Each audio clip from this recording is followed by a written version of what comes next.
आमच्या उल्हास माझा न्यूज चॅनलला सबस्क्राईब करा, बेल आयकॉन दाबा आणि पहा उल्हास माझाच्या बातम्या सर्वात आधी आपल्या मोबाईल स्क्रीनवर.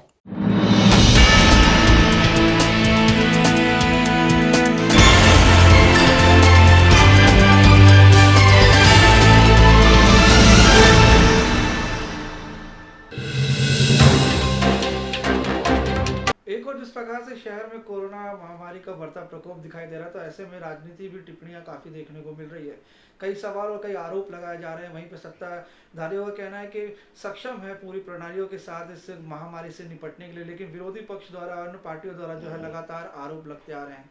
ऐसे में इस पूरे सिचुएशन में अगर आप देखेंगे तो साई प्लेटिनियम अस्पताल का हर जगह जिक्र आता है। एक बार फिर से इस अस्पताल का जिक्र आया है 18 लाख के चेक को लेकर। तो क्या है पूरा मामला, इसके बारे में जानते हैं और भी जो मुद्दे हैं उसके बारे में विचार विमर्श करने के लिए हमारे साथ अरुणाशन जी मौजूद है, क्योंकि लगातार शिवसेना के ऊपर और सत्ताधारियों के ऊपर आरोप लगते आया है। अब जो आरोप है वो ये है कि हाल ही में जो कि प्रेस कॉन्फ्रेंस उसमें जो आपने चेक दिखाया था, उस चेक को लेकर महाराष्ट्र नवनिर्माण सेना के एक नेता ने कहा है कि इसकी किसी भी तरीके की जानकारी प्रशासन को नहीं है, या फिर इस चेक को लेकर जो है कहीं ना कहीं करप्शन या फिर कहीं ना कहीं भ्रष्टाचार हो रहा है। तो क्या है पूरा मामला, ये जानना चाहेंगे साई प्लेटिनियम के इस चेक को लेकर और प्रशासन के बीच में हो रही इस बातों को लेकर। सबसे पहले मैं आपके माध्यम से सभी शहरवासियों को बताना चाहता हूँ कि मैंने चेक लिया, वो मैंने बताया है, छुपा के नहीं लिया है। 18 लाख रुपए का चेक उल्लासनगर महानगर पालिका का मैंने प्लैटिनम हॉस्पिटल से लिया है। मुझे लगता है कि जो लोग मेरे ऊपर जो नेतागण खुद को कह रहे हैं, वो जो आरोप लगा रहे हैं, मैंने लास्ट टाइम भी कहा था आपको कि वहाँ कहीं पे उनकी बुद्धिमत्ता को उनको टटोलना चाहिए कि हम क्या बोल रहे हैं और मीडिया के सामने हम क्या बयान दे रहे हैं। अगर खुद ही ये बयान दे रहे हैं कि अरुण आशान जी ने चेक बताया, तो मैंने चेक लिया है। प्रशासन को देने के बाद में प्रशासन वो किस हेड में लेगा, वो क्यों डाला नहीं डाला और क्यों नहीं डाला। अगर उनको कोई कमिश्नर साहब ने बोला कि मेरे पास नहीं आया है, तो वो किस वजह से वो चेक लेके कहां पे करने का है, उसकी प्रक्रिया अभी होल्ड है। मनसे कोई नेता समजने वाले अपने आप को मराठीमध्ये आमच्यामध्ये म्हणतात की बालिश बहु बायकात बडबडला, ज्याची बुद्धि बालिश असते, मतलब बच्चों की तरह बात करने वाले लोग ये शहर को एंटरटेन करने का काम कर रहे हैं। जो कि कोरोना में अभी लोग त्रस्त है, तो उनको एंटरटेन करने का काम कर रहे हैं। उन्होंने जो जो आरोप लगाया कि एमओयू में ये दिखाया है, एमओयू में वो दिखाया है, होटल के लिए स्टाफ के लिए 6 गार्ड देने हैं, एमओयू की कॉपी में क्या है और एमओयू प्लैटिनम का है। तो आप वो प्लैटिनम हॉस्पिटल के बारे में हमें बचाने की जो बात कह रहे हैं, क्योंकि हम वो प्लैटिनम हॉस्पिटल को बचाना चाहते हैं, क्योंकि वो प्लैटिनम हॉस्पिटल ने आज तक 1 महीना में बहुत सारे पेशेंट को बचाया है और हम बचाने के लिए है, हम बचाव के बाजू से है, आपके जैसे हॉस्पिटल बंद करने के बाजू से नहीं है। हमें इस उल्लासनगर शहर में सुविधा देनी है और बेशक हम लोग पूरे हॉस्पिटल को सुविधा देंगे, जो जो हॉस्पिटल इस शहर के लोगों के हित में काम करेगा। अगर आप में हिम्मत है, मैंने आपको उस टाइम भी आपको चैलेंज दिया था, आज भी मैं चैलेंज देता हूं कि आप हॉस्पिटल के ऊपर कार्रवाई करके दिखाइए और हॉस्पिटल को बंद करके दिखाइए। आपका नाम, आपके नाम से ही शुरुआत है सचिन जी, कि उसमें चीन है। आपकी बुद्धिमत्ता भी उनके जैसे ही होगी, जो आज इस दुनिया को भारी पड़ रही है। अगर आपको लगता है कि अरुण आशान जी एक नगर सेवक है, सत्ताधारी है, और सत्ताधारियों में उनको चेक लेने का अधिकार क्या और वो कैसे एमओयू कैंसिल कर सकते हैं, हम ट्रस्टी है उल्लासनगर महानगर पालिका के, ये आप शायद भूल गए, क्योंकि आप ये ट्रस्ट बन के अभी तक आए नहीं हो इस सदन में, इसीलिए आपको इसकी गरिमा नहीं है। आप जिस प्रकार से इस उल्लासनगर शहर को गुमराह करने की कोशिश करते हैं, वो पूरी शहर की जनता जानती है। इसी वजह से आप कभी इस सभागृह में आए नहीं, इसका आप ध्यान रखें। अरुण आशान एक जवाबदार व्यक्ति है, शिवसेना का पदाधिकारी है, और मैं आपको बतलाना चाहता हूं कि आरोप लगाना कुछ बड़ी बात नहीं है, सिद्ध करना बड़ी बात है। अगर आप मुझके ऊपर आरोप लगाते हो तो सिद्ध करके दिखाइए, तो मैं आपको मानूंगा। आप खाली बोलेंगे, और उसका मराठीमध्ये म्हणतात बिन बुडाचा प्यांदा, इकडे पण तिकडे पण. तशी परिस्थिती तुमची झालेली आहे, कारण आता तुमच्याकडे मुद्दे काही राहिले नाही. प्लॅटिनम हॉस्पिटलच्या बाबतीमध्ये तुम्ही सांगतात महात्मा ज्योतिबा फुले जन आरोग्य योजनाबाबत जर का तुम्ही सांगता, तो मुझे सभी शहरवासियों को बोलना है कि अगर उनको सारी बातें जन आरोग्य योजना की मालूम है तो वो बैनर क्यों नहीं लगाते अपने ऑफिस के बाहर, और क्यों नहीं पेशेंट लोगों को एडमिट करने के लिए मदद करते हैं. जो लोग, जो डॉक्टर जो भगवान के रूप में है, थे और रहेंगे, उनके ऊपर शंका लेना मात्र मानव जाति के ऊपर आज कलंक होगा. अरुणाचल जी, यहाँ पर एक और जो है उन्होंने ये भी आरोप लगाया है कि जिस तरीके से कहा जा रहा है कि साई प्लेटिनम को कहीं ना कहीं सत्ता पक्ष पूरी तरीके से बचाने की कोशिश कर रहा है. आपने कहा कि ये एक कर्तव्य है, लेकिन इस बात को भी गौर करना चाहिए कि जो डबलिंग बिल को लेकर जो कि मामला उन्होंने आरोप लगाया है कि बिल भी जो है डबल आ रहा है, कहीं ना कहीं मिलीभगत हो सकती है. अन्य अस्पतालों में भी इसी तरीके की जो है बातें सामने आ रही है, तो इसके ऊपर किस तरीके से प्रकाश करेंगे? वापस मैं एक बार कहना चाहता हूँ, आप बातें करते हो, आरोप लगाते हो, मगर बिल लेके कभी तकरार आपने किया? पालिका प्रशासन के पास किया, गवर्नमेंट के पास किया? जिस प्रकार से डबलिंग बिल हो रहा है, डबलिंग बिल के बारे में आपने खुलासा मांगा महानगर पालिका के पास, या आपने गवर्नमेंट को लिखा? आप खाली बता रहे हो, उसका पुरावा नहीं. अगर डबलिंग बिल अगर हुआ है तो उसकी जांच पड़ताल होगी.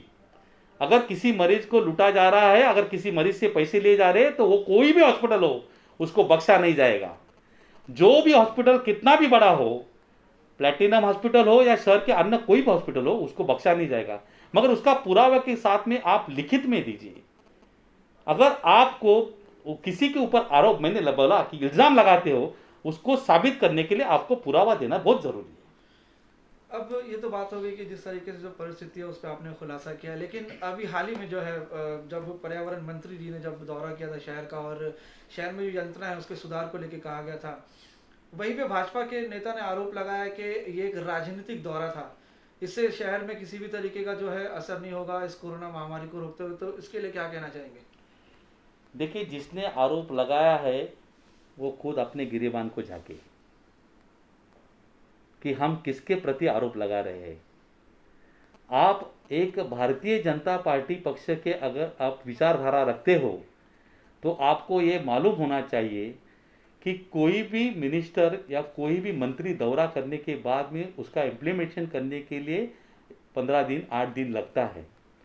मगर जब भी आदित्य ठाकरे साहब ने हमारा दौरा किया और उन्होंने कहा कि धारावी पैटर्न यहाँ पे हम लोग लगाएंगे, यहाँ पे धारावी पैटर्न के तहत मरीजों के हम लोग देखभाल करेंगे, उनकी सेवा करेंगे, तो मैं आपको बताना चाहता हूँ कि 21 तारीख को ही हमने निविदा निकाली है सारे चीज़ों की, जिसमें हम लोग पीपी किट से लेकर ऑक्सीजन पाइपलाइन, बेड, ये सब की हमने निविदा निकाली है. 24 तारीख को निविदा भर के उसकी प्रक्रिया पूरी की जाएगी. उसके बाद में हॉस्पिटल का कार्य पूरा होगा और जो ऑक्सीमीटर, थर्मल गन लेके हमारी ASHA workers door to door visiting करेगी.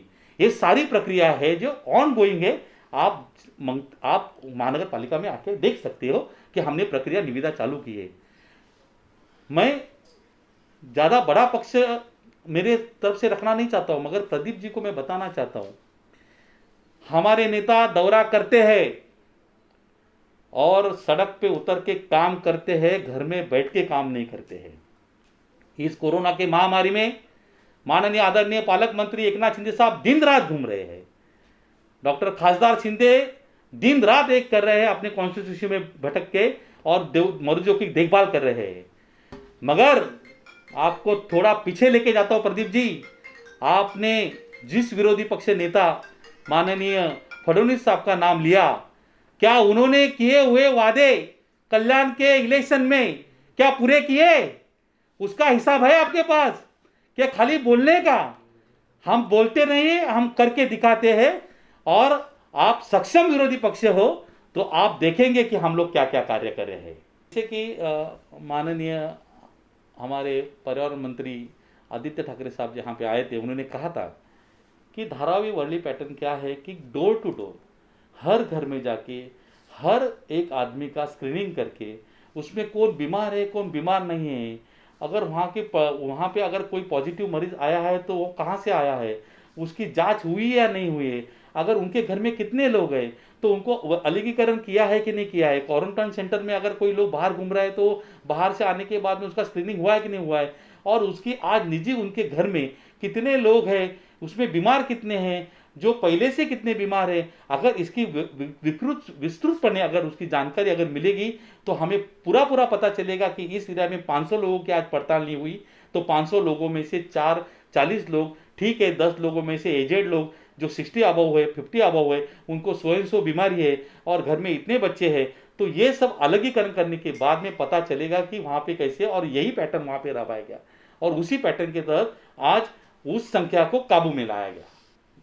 20 मार्च के बाद में लॉकडाउन होने के कारण सब जन जीवन ठप हो गया है, माना सब धरती पे सारे जन एक जगह पे रुक गए। उसके बाद में कोरोना की महामारी में सब देश, सब जनता, सारे शहर सारे उलझ गए। अभी ये उलझन से बाहर निकल के लॉकडाउन खत्म हो रहा है और लॉकडाउन खत्म होकर अभी जनजीवन सुरक्षित होने जा रहा है, जो कि नीट तरह से काम करेगा। अभी हम एक तरह से महामारी को रोकने के लिए उपाय योजना कर रहे हैं। उसी समय आप जानते हैं कि इस 3 महीने माह की कठिन समय में 2 बार यहाँ के आयुक्त चेंज हुए। माननीय देशमुख साहब जाने के बाद में उनाळे जी साहब आए। उनाळे साहब का कार्यकाल कभी कम समय रहा और अभी हमारे नए आयुक्त आए। तो हमने आज चर्चा की है आने वाले दिनों में ये महामारी का इलाज करने के लिए हम लोग एक साइड में अस्पताल, उसकी निर्मिति, वार्ड में हम लोग स्क्रीनिंग, आशा वर्कर के साथ में कुछ संगठन बना के, दक्षता समिति बना के, हम लोग प्रभाग एरिया वाइज दक्षता समिति भी बना रहे। कल उसकी हमने सभी हमारे पदाधिकारी नगर सेवक के साथ में मीटिंग भी हमने ली थी। तो ये हम लोग कर रहे। उसके साथ में अभी हम लोग शहर का जनजीवन सुरक्षित करने के लिए, सुधारने के लिए अभी जो बाकी बचे कुचे जो काम है, जैसे कि रोड के गड्ढे भरना, कहाँ पे टॉयलेट के दरवाजे नहीं है, कहाँ पे टॉयलेट गिर गया ऐसी भी बात नहीं है, तो ऐसे सब थोड़े थोड़े कार्य अभी हम लोग चालू करेंगे। आमच्या उल्हास माझा न्यूज चॅनलला सबस्क्राईब करा, बेल आयकॉन दाबा आणि पहा उल्हास माझाच्या बातम्या सर्वात आधी आपल्या मोबाईल स्क्रीनवर।